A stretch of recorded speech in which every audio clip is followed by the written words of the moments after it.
thunderstorm warning for southeastern Massac County, Illinois, southeastern Polk County, Illinois, southern Livingston County, Kentucky, northwestern Marshall County, Kentucky, until 4:15 a.m.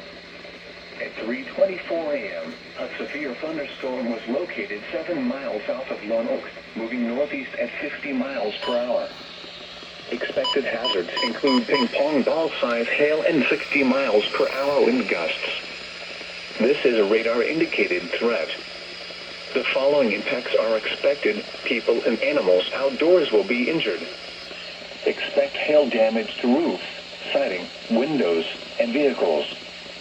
Expect wind damage to roofs, siding, and trees. Locations impacted include Ledbetter and Calvert City. This includes the following highways: Interstate 24 in Kentucky between mile markers 18 and 33. Interstate 69 in Kentucky between mile markers 48 and 51. Repeating, a severe thunderstorm warning has been issued until 4:15 a.m. for the following counties in Illinois, Massac and Pope, and the following counties in Kentucky, Livingston and Marshall.